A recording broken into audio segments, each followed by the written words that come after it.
I call the council committee to order at 10 o'clock, Culture Committee, sorry. And would you please stand for the invocation? Dear Heavenly Father, thank you for this day. We ask your blessings upon this gathering. We're grateful to all who work hard to keep our language and our culture and our arts alive.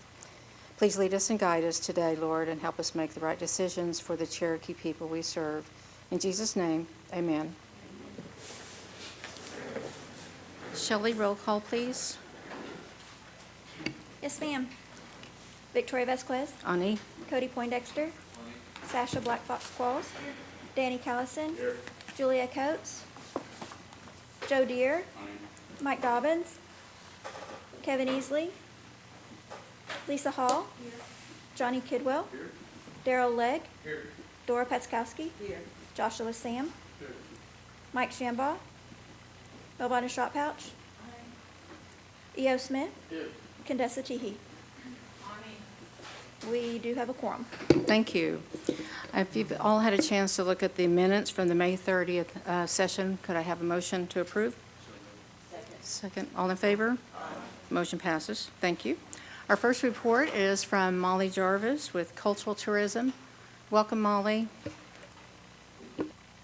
Good morning. Glad to be here with you all today. Just have a few highlights from the written report that was submitted. Our cultural tourism team attended the State of Oklahoma Redbud Awards a couple of weeks ago, which are the tourism awards for the state, and walked away with a couple of great awards. One was Outstanding New Event for our Ribbon Skirt Fashion Show that was held at the Anna Mitchell Cultural Center last summer, and one was for our Outstanding Temporary Exhibit for the Jane Austen A Legacy of Her Own exhibit that we had. So we were very happy to receive those, and Jane accompanied us to the event and was able to receive the award with us, so that was extra special. For programs and events, we are preparing for the Cherokee Homecoming Art Show. There will be a reception for that event on August 9th from 6 to 8:30 at the gallery, the temporary gallery we have at Cherokee Springs Plaza at the location there. We are also preparing for the Will Rogers Fly-In that will take place at the Birthplace Ranch. That will be on August 10th, and that's an earlier morning event from 7 a.m. to about 1:30 in the afternoon. And then we also have this week the Cherokee History course, Lunch and Learn, which will focus on the Act of Union, and that happens this Thursday, July 18th, at the Armory here in Tahlequah. And I think those are the highlights, and I'll happy to answer any questions. Things you, Molly. Anyone have questions for Molly?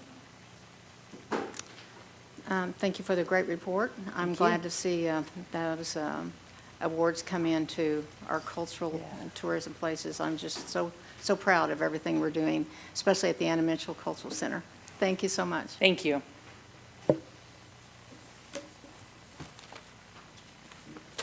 All right, next up, from our language department, Howard Payton. Good morning. Seal to God. Just let you guys realize I'm the son of Homer Payton that talked a lot, but Junior, well, his name's E.O. now, but when I was a kid, he was Junior. I noticed he was losing a little bit of weight, and so earlier today, I told him, I said, you lose some weight, Junior? He says, it's not all them pizza pockets I used to eat at Get Place.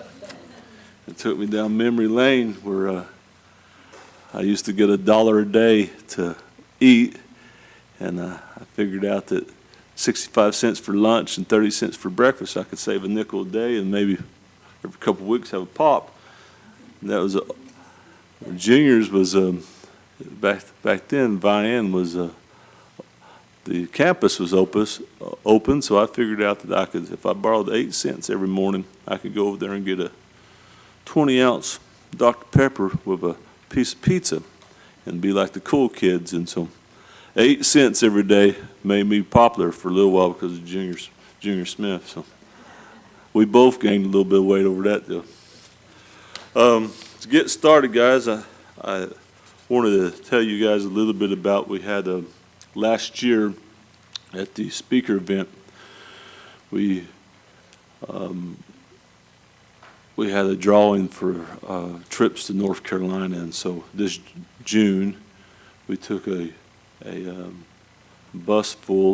charter bus full of Cherokee speakers to North Carolina, and it was elders, and had a fantastic trip. I was able to watch them guys be on the mound, do all the things that they do. Went to Chattanooga. They opened up the Blue Hole for us and watched them go to water. Many of them, it was the first time they had been there and had heard them stories and knew where they was at, knew the significance of it. And I walked on cloud 9 for about a month afterwards. But I did want to report that we took a group of Cherokee speakers to North Carolina, and they had a fantastic time, and watched that bus driver. He said, "I've never seen anything like this." And as time goes on, they was kind of gifting him stuff. I said, "This is what it means to be Cherokee." He said, "I'm finding that out." I said, "This is the best group that I've ever taken anywhere." And so we had a good time with him. He had to do a little bit of backing up, so that they named him Crawdad in Cherokee because he had to back down this mountain. But we had a really, really good time with them. So to get on with the report,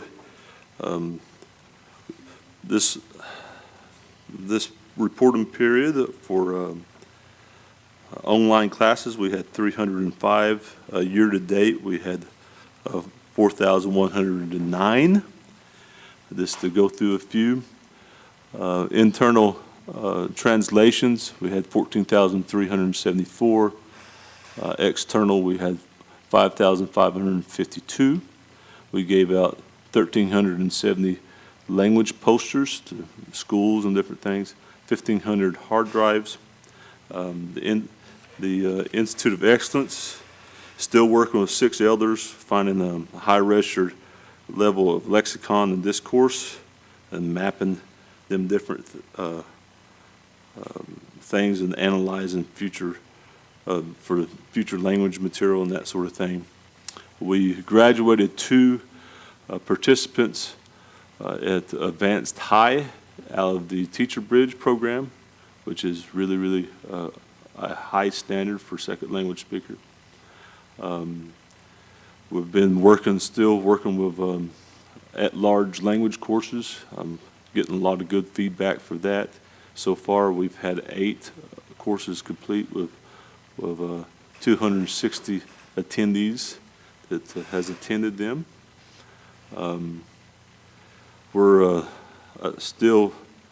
We've lined up with the Education Department's timeline and extended our scholarship application for the Cherokee Teacher Training Scholarship.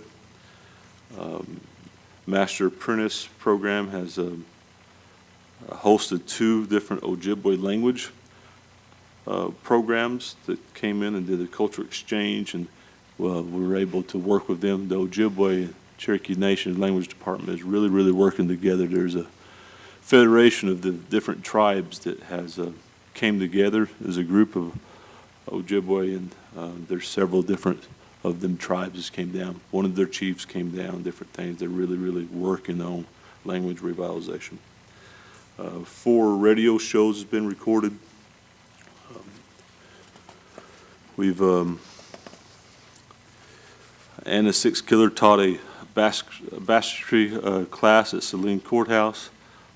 Dennis Six Killer and Sammy Steele worked with Brushy School Cultural Day with teaching Cherokee marbles and telling Cherokee stories. We've hosted the UKB and the Eastern Band in June for the Language Consortium that was held at Deverfield Language Center. And we've been working on a Cherokee speaker survey that we're working to to try to survey all the Cherokee speakers, do a little bit of what Warhathic did in 1962, get a better understanding of their needs. Speaker Services has worked, and we've helped 45 speakers with their utility bills, and we have 40 active projects during this period and completed 47. If you guys have any questions, I'll try to answer them the best I can. Thank you, Howard. Anyone have questions for? Yes, Cody. Yes, last Tuesday, me, Counselor Hall, and Counselor Legg, we went to the deal at Marble City, and I thought that was a very nice event. They did a good job. I thought Amber Walker did a good job, and Sammy and everybody, and the food was great. Everybody was great, and I did not expect that many people to be there. There was a lot of people there.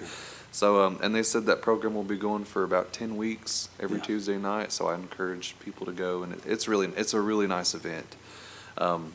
And I just wanted to also say, I send compliments to Sammy and them at Speaker Services. They've been helping me out a lot this past 2 weeks with some of my stuff, and they've really been stepping it up, and I really appreciate that. So I just wanted to compliment them on the work they're doing right now. We appreciate it. To have a social worker work with us. Amber's doing a fantastic job, understands the community, and so there's more than just basic needs that we need working in these areas. So we're trying to dig a little deeper. So, Counselor Kidwell. Thank you, Chair. Director Payton, thank you for being here today. Hey, I just wanted to say appreciate you and Sammy Eagle for reaching out to that full-blood speaker down there in Texas and getting all that worked out. I know it's probably good to make sure that person's on your rolls and we get all that worked out. One other question on your report for at-large courses, an average of 70 at-large folks attending those courses. That's a pretty good sum, yeah. Yeah. It's pretty good. I appreciate it. How many more do you have planned up for this coming next reporting? I know we was in Seattle yesterday, and so I know we pretty well keep booked. That changes depending on the week, but we're trying to hit every community. And council, we're trying to identify those that's really into learning, so that future we can figure out a way of extending their basic learning and try to get somebody with a higher level of language in each community. So it's going to be good, and them guys are doing a good job. And the at large, man, they're serious about learning language, and so I'm really impressed. We may be doing language competitions before too long at some of these CCO conferences or something, but them guys are doing pretty good, and so it's enjoy working with them. They enjoy it for sure. Well, my last question, real quick.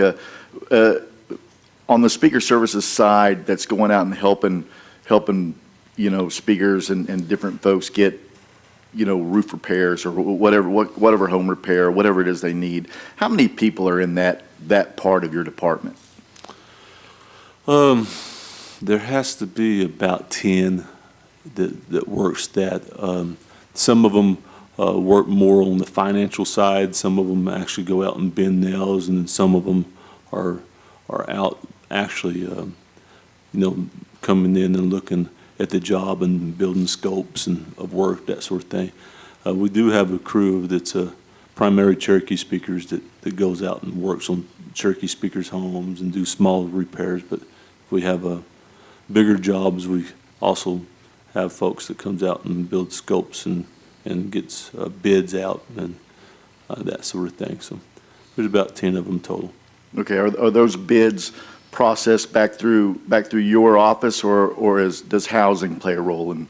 So primarily it's this finance that comes in and does a bid process and this procurement and the work, so how we would normally do it. Housing, Todd Enlow's really helpful, and so if we get in some sort of pinch, then he comes in and helps us. So there's when Chief wrote that executive order that says everybody will work and do active efforts to try to, every department. He meant business, and it didn't take much for Todd. Todd's always had a heart for language, and so he helps anytime we can. Yeah, I know they've been helping out quite a bit. In a percentage, just off the top of your head, on all the work that you would do throughout the month for the speaker services, for those speakers out there, what percent do you think housing helps you out with? There's a lot of them that's coming in that was already on the list and that sort of thing that he's given services to, so it's hard to say. And then some of them, are in homes that is getting work done, or in rental properties or whatever that housing manages. But I would say maybe 10-15%, if I was going to guess. Maybe it could go up higher than that to 25%. I'm not for sure, but they definitely help. And if we give a phone call, even if it's 10 o'clock at night, they answer. Yeah. So Would it be your desire in the future to grow speaker services enough to where you don't need to rely on housing, or would you want to rely on them more? I tell you what, when it comes to looking at things through the eyes of what it means to be Cherokee, we always lock arms. And so to be in the Gaduwag, we want to provide services to speakers. They like speaker services because we come in there and we, it's just something about you. We're here because you're a speaker that means something to them. So we like doing that, but don't want to ever beat our chest where we don't need one another, because as Cherokees, when we come together, we're always stronger. So. Well, I know you guys are doing good work, and I know housing's helping out there, everybody kind of working together to make those things happen, and we appreciate everything that you guys are doing. Thank you, Chair. Well done. Yes. Counselor Shopcouch. I just want to say thank you to your staff for coming to our speakers meeting last night. We didn't realize, we knew one or two was coming, but several of them came, and that was great, so they could visit individually with the ones that had questions and stuff. But they lucked out that night. They had Indian tacos for. So There you go. it was a good night. But I just want to thank. But they said they'll be back this month with, so That northern hotspot we've put in the last little bit several mobile units and that sort of thing. So it's good to see that coming through. And so that area around Kenwood and Salina, Jay, yeah. we're starting to build more and more contacts with them. So, Well, that was great. So thank you. well done. Yes. Counselor Sam. Thank you, Chair. Howard, I know, like me and Cody, we're working in constant contact with Sammy and the gang over there, and we understand the tremendous work they have, the kind of not really a molehill, it's kind of a mole mountain. So we understand they're doing their best efforts, and sometimes when folks reach out to us, say, hey, we can't get a hold of someone, I always reassure. I'm sure they're on the phone with the contractor or someone trying to get to you as fast as possible. But do we have a staff there that can, I know we have the hotline number, and sometimes I'm not sure if the speakers have that number. Is there a way we can push that out to our speakers, maybe with a mailer or something, say, here's a hotline number? Because I know sometimes Sammy and the other gang, they're full throttle working, but if we have a place for them to call in and say, hey, can I get a status update? Because a lot of times they just want to visit with someone and say, if you tell them, okay, you're 4 weeks out for this certain job, that's going to be enough for them. Yeah. But sometimes, how our elders can sometimes just sit around like, oh, they forgot about me, when they're just trying to get back to you as soon as possible. So I would love to see that reassurance, plus that fellowship that they want too. If they get a chance to speak to someone in Cherokee on the phone about something that's happening with their house or something, they're going to love it. So just to keep that across the board, that's just something there that we can, even right now, if we have a list of jobs and if we can just have someone go through there and call this person, maybe we've been waiting on them for a couple of months, just to call in, just give them a little check-in. One of the things we're looking at is, we have our annual speaker meeting, and because you can send out a lot of different things, but them little magnets you put on a refrigerator. Yes. So that's what we're looking at, is getting a little magnet with speaker services, hotline, and different things, because that way they won't misplaced that. Yeah, And so definitely. I know I know that sounds rudimentary, but in that world, you know, they sometimes cell phones are confusing. And, well, in my world, sometimes cell phones is confusing, but you're right. They like just to sit down and talk to us. I know initially, you know, in the speaker population starts to wane a little bit. We're wanting, once we can figure out how to stabilize that population, is, you know, start focusing on more of mental health and actual health and fitness and wellness, what that means, but do home visits. So I suspect that eventually the needs start waning some, and we can go out there and what we call drink the coffee, because sometimes they just want to sit and talk to you. But if you'll take a little bit of time, you'll figure out where some of the risks in their life are. All of them's dealing with a grandkid or neighbor's kid or something that's dealing with substance abuse, and sometimes we're having to figure that out, the best way to protect our elders. So just sitting down and getting that trust is where you can really help them. So. Oh, yeah, definitely. And like we said, we appreciate all the hard work, but I just know that just that little bit of extra, like just a phone call sometimes will, I think, do wonders. I know it'll help in the long run, but Yeah. just definitely, I think those efforts there, like you said, a hotline number to share with them that they have someone to call. And I know bogging down maybe Sammy's phone or someone else's phone, maybe we have just that hotline number where we have some staff that's there just to answer and just speak with them, the fellowship with them. I think they'd love it. And we've had a few times where we forwarded Sammy's phone to somebody else because he needed the 12 hours off. Yeah. And you think that that's not very much time, but sometimes it's 12, you know, because they'll call you in the middle of the night and people just like, man, I had Sammy's phone last night, you know, so he's or is forwarded to him, so he stays busy. But I will say, a lot of the council here is, I feel like we need to put some of you guys on payroll because we're in contact with you as much as a lot of our coworkers because of going out there. Just today when the council member said, I was out at this elder's house yesterday, and I love sitting down with my Cherokee speakers in my district. Each time that trust grows more and more to this entity, this whole area. So I appreciate that. Thank you. Good words, Howard. Thanks for that reassurance. Counselor Teehee. Thank you, Chair. Don't. Well, don't. So I want to highlight something that you said when you were referring to the report that you submitted. And you mentioned that there were 2 individuals who graduated from the Cherokee Teacher Bridge program at the advanced high level.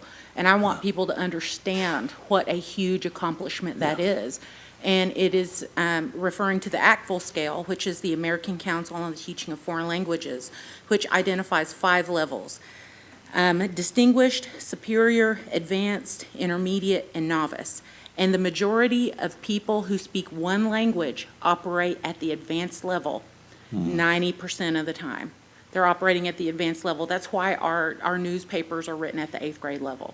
So the fact that there are 2 individuals who have graduated at the advanced high level, so if they're operating at advanced high, they are operating at the superior level part of the time. Right. And for us to have created, well, and for your program, and by us, I mean It's Cherokee us. Nation, Yeah. the Cherokee language program, that has probably added Yeah. decades to the life of our language with the creation of just those 2 speakers.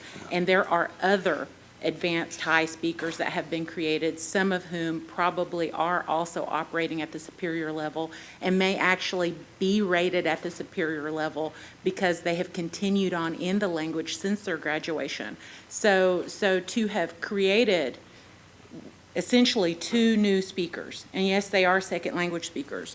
I think it was it in 2018 where the census was done, where we had 2,324 speakers? It was August 2019. Thank you. Okay, so it was August 2019. So in the intervening time, and, and we all know what was about to happen in 2019 with COVID. So we have lost a significant number of first language speakers. So we are probably under 2,000. We're around 1,600. Okay, so we're around 1,600 for the number of speakers. So the creation of, and we're only talking about 2, but there are more that have been created, and we haven't even started talking about the baby room yet. Yeah. So we're going to have first language speakers again, and we have new speakers who are second language speakers. At what point, and this may be a discussion that I guess what I'm asking, I'm not asking you to answer this question, I'm asking you to maybe take this question back to the Cherokee Language Program and back to the Office in Translation, back to the speakers who are teaching the Cherokee Language Master Apprentice Program. Maybe take this question to Consortium, take this question to Speakers Bureau. At what point do we start including second language speakers who are at the advanced high, advanced mid, superior level in our speaker numbers? And like I said, you don't need, I want you to take that question, to take that question back, because currently we have this definition of speaker that only accounts for people who have spoken it since birth. That's right. And at some point, we have locked ourselves out of what it means to be a speaker if we learn Cherokee as a second language. And I understand this is a bigger conversation. It's not something you can answer. It's not something I can answer. First language speakers have to be part of this conversation. But I would really like for you and your department to take a look at that and to consider at what point are we going to add second language speakers onto our speaker roll.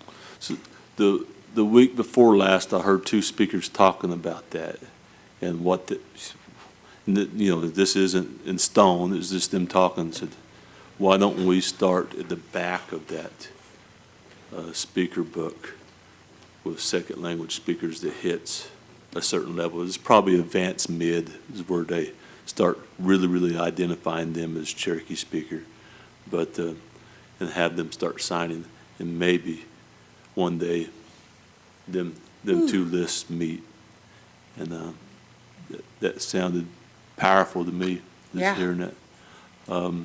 Because and I've heard them say, well, one day this bell will stop ringing because we'll lose our last speaker. No. And them watching this folks speak said, we'll never stop ringing this bell. So it's happening. When you said language department, I want to interrupt. It's us. It's everybody. It's speakers out in the middle of the community. It's council behind us, and to walk in baby immersion and sit down with them kids, and them kids sit on your lap and talk to you in Cherokee. At 2 years old, year and a half, play, dance in Cherokee. That's something different. And having 2 advanced speakers.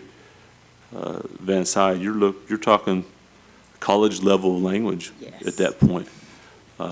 We still have some places to go. We're documenting everything we can, but Counselor Ia, did you ever believe in your life when we was young talking about this? Because we was all just sitting around thinking one day somebody should be doing this. We never dreamed that we would be doing any of this, but. Right.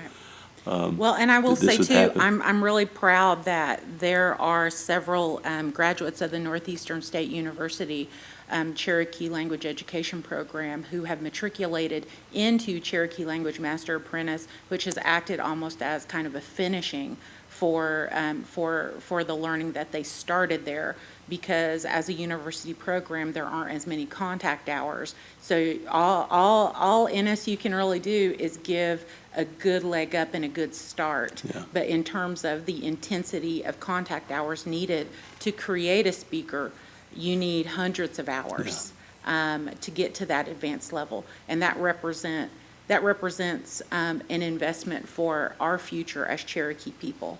And so I really appreciate you being here today, and I appreciate the time, Chair. Thank you both. Counselor Callison. Yeah.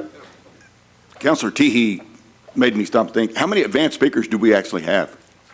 So, you're going to see me duke and dive a little bit here, because what I've noticed is if you have a first language Cherokee speaker talking to another first language Cherokee speaker, even if they moved away 30 years or something like that, if they're an advanced bottom, they still consider them speakers.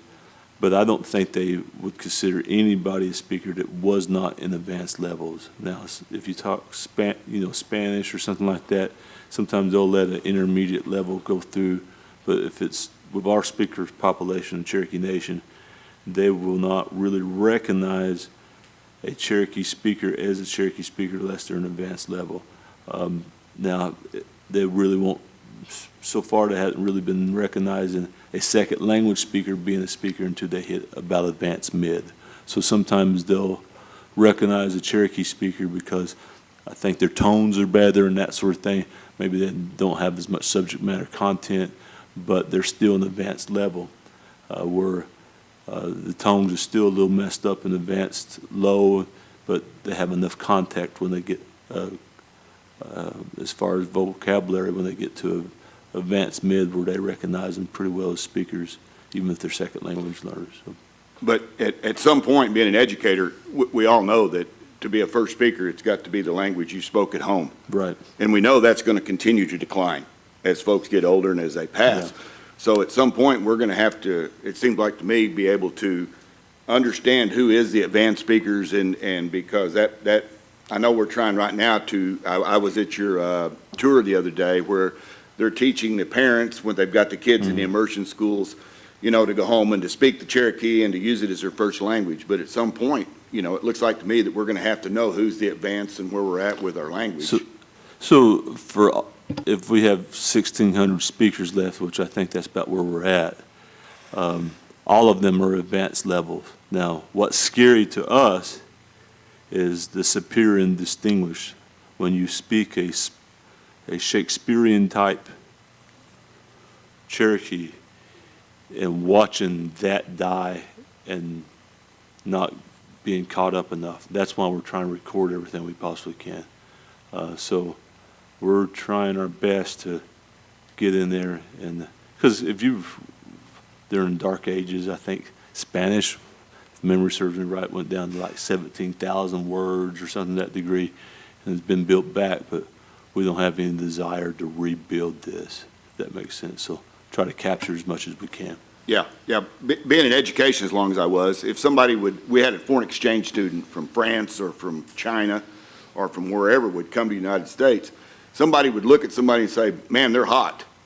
Well, to somebody that's learned it from a book, like these folks have, they would think they were sweating and they weren't good looking like what we talk this way with. Yeah. So, that's something as we progress with the language and with you recording it and taking notes with that is something that, I know. Got you. So with that said, that was all I was asking from her question. Well, and this for you to know, not that you asked this, Counselor, but I don't think anybody referred to me that way since I started losing hair and getting a little bit of what. But, we have 9 speakers, 9 families that are every member of the families in language. And so the idea is that you have some that come in this their first language, so there's a percentage that keeps that thread alive, because we've been told there has to be a first language speaker on earth at all times. So if we keep that thread alive and there's the crispness of the language that we still refer back to them first language speakers, now there are going to be more resources to build, but even if there's 10% of our population continues on and we have other ones that comes in older, some of them comes in junior high or whatever it is to learn and they become speakers, you still need a thread of them, this first language Cherokee speakers, that understands that in-depth philosophy of this as pure as we can to keep certain philosophies, certain tones, certain things alive. And so that's what we're trying to do. So, well done. Anyone else? Oh, yes, Cody. Piggybacking off of what Councilwoman Teehee said, I'm just in awe of the resources that we have. I had an elder tell me one time, your generation will see the last first language speaker. And the way they said that really hit home for me, because I was like, man, you know, growing up around it in southern Adair County, you're used to it. Right. And so to be able to see the resources that we have now with immersion, with speaker services, I never would imagine having a program that services speakers' homes, even if they live on restricted Indian land. That just blows my mind that we can be able to service our elders like that. And so I'm just thankful for the information and resources and everything that you guys do, because I don't think people really see the details of it. When I took a tour of the immersion school, I didn't know y'all had your own printer room. You make your own posters. That Yeah. blows my mind. I'm like, man, I wonder where they got all them made at. You make them yourself. Yeah, you can't buy books in Cherokee. Sarah. Yeah, I'm like, we I- come that up with just- something we have to That print thought too. just never crossed my mind. I'm like, man, they really design and build everything that they do. And I think that's the coolest thing to see babies just learning Cherokee Yeah. like that. And I think some people take it for granted what we do have, because I don't know any other tribe that can do what we do with our language. And I'm just thankful for that we are able to have that. And I know nobody's perfect. Nobody will ever be perfect at what we all do, but it's just be grateful with what we have. So I'm just thankful for that. Talking about resources, it's this body and the administration that pushes that, so we couldn't be doing any of it without all of you putting your shoulder behind us, so we appreciate that. Counselor Malvina has another thought. No, I forgot the other day, I was somewhere and there was like a 15-month-old little girl. She fell down and hurt her leg. The first word that come out of her mouth was, "Ayon, ayon, ayon." And, I mean, she didn't even hesitate. She didn't think of thinking, ouch, or something else. But 3 or 4 times, she, "Ayon, ayon." And it just reminded me of my grandmother when she got hurt or something. That's the first word that come out. But I thought somewhere, because she didn't even think of saying another word. So she's got it in her head that that's, the way it is. And she's probably about 15 months old. But that's the best. I about cried when I heard that. So anyway. When I've got a little great nephew, we had to fight so hard to learn what we learned, but watching him, he's probably 4 years old, and we had him praying over food here the other day, and he was praying in Cherokee. And I asked my nephew, I said, does he know how to pray in English? He said, not yet. He knows how to pray in Cherokee, though, but not in English yet. And I thought, man, because that was not in my family. And to watch that at 4 years old is really rewarding. So. Thank you. Yes, Counselor Smith. How you say ramps in Cherokee? Like house ramp going up the house. It was still. I know y'all gotta know how to say it. Yeah, I heard you over there.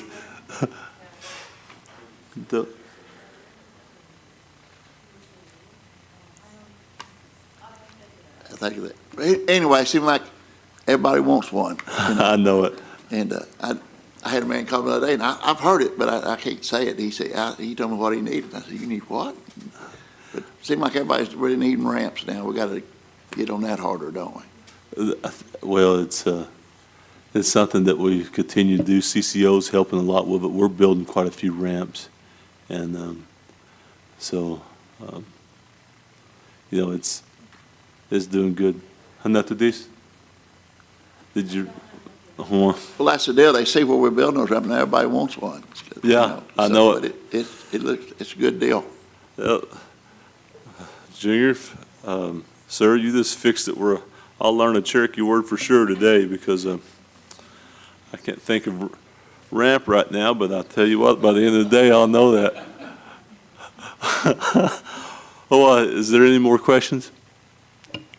Looks like we're done with you. Thank you. Hawaii, Howard. Joe, you lead your seat in the Gotham. Order.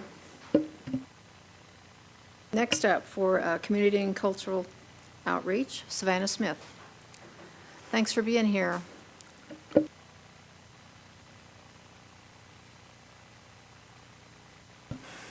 CO, Madam Chair, and Council, thank you for having me here today.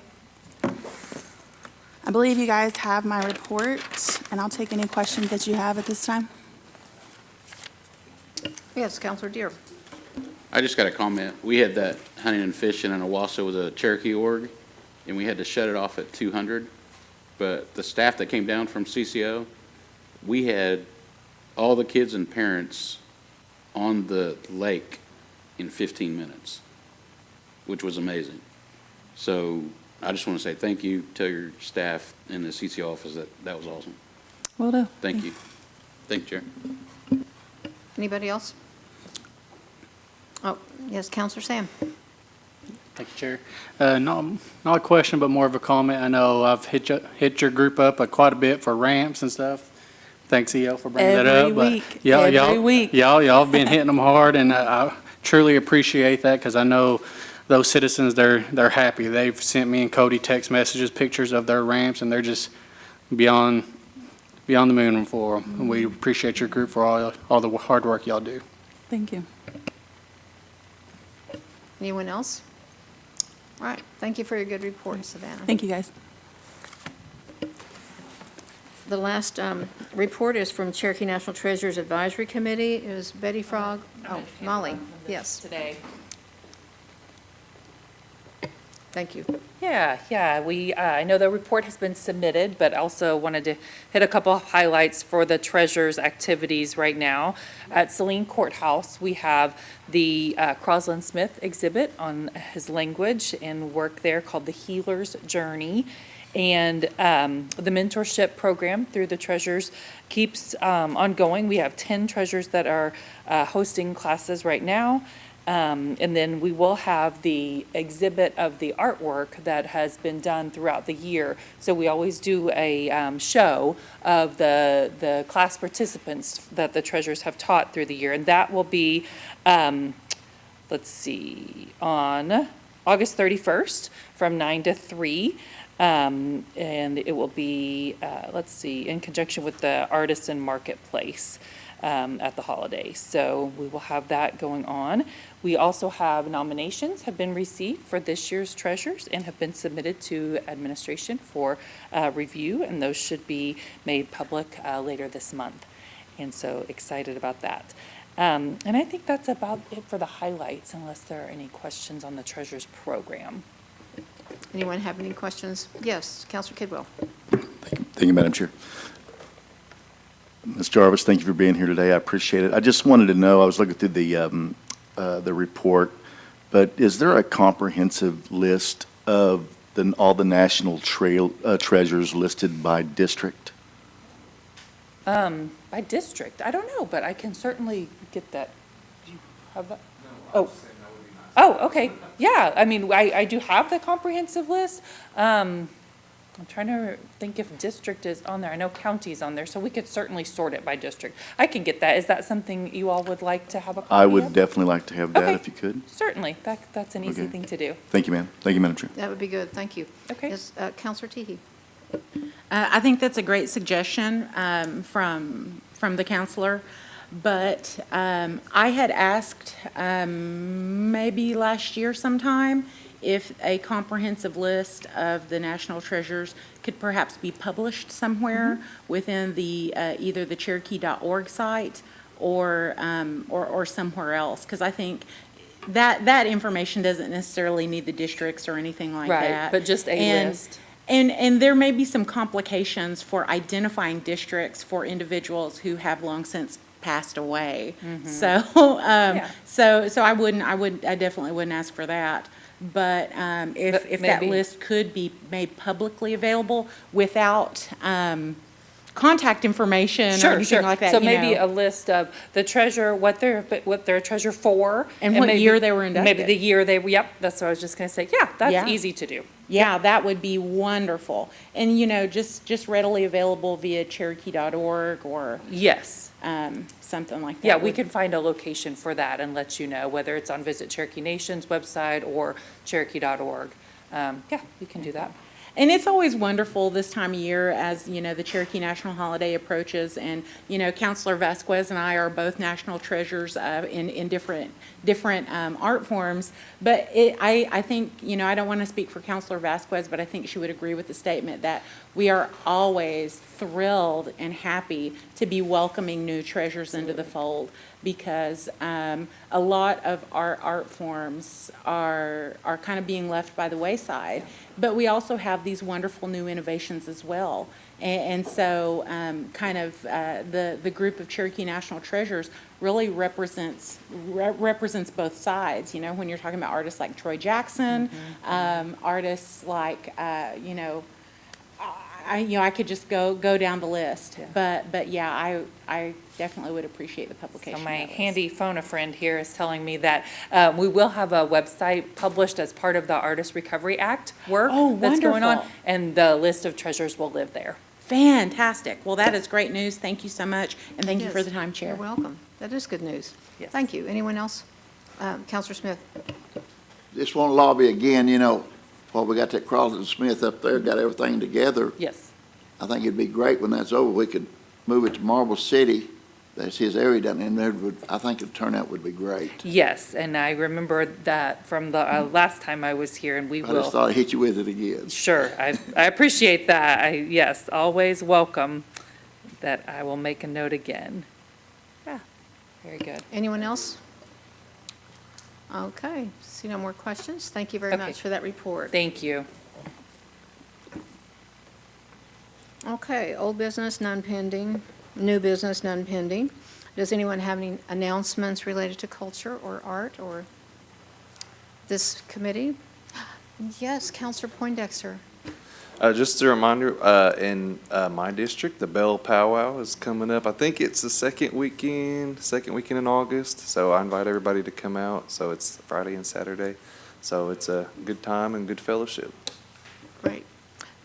Counselor Malvina. Turn your mic on, I can't hear you. Stay on. I guess we won't have cultural meeting until after August, right, in September? The next one would be September, Okay, correct? August the 25th will be our annual Shop Pouch Hog Fry that we've had. This will be our 71st year. Wow. And it started out many years ago with my grandparents, and my siblings and I have continued with that. And we want to invite you. We have traditional hog fry and just good socializing and gospel music and just, you know, enjoying. It's right there on my grandpa's original allotment, and it has a little creek that runs by it, and so we all, you know, gather there, so everybody's invited to. It's August 25th, and we start like 12:30, so kind of help think people, you know, go to church and they can come afterwards. So How do you find out? I mean, if I've never been there, so where is it held? it's on County Road 555. It's about 5 miles east of Disney, and it's about 8 miles west of Jay on Highway 28. You go off and you'll see signs of Highway 10, 28 to lead you there. So. Okay, thank you. Anyone else? Okay, the next meeting is tentatively scheduled for Thursday, September 26th at 11 a.m. I need a motion to adjourn. All right, this committee is.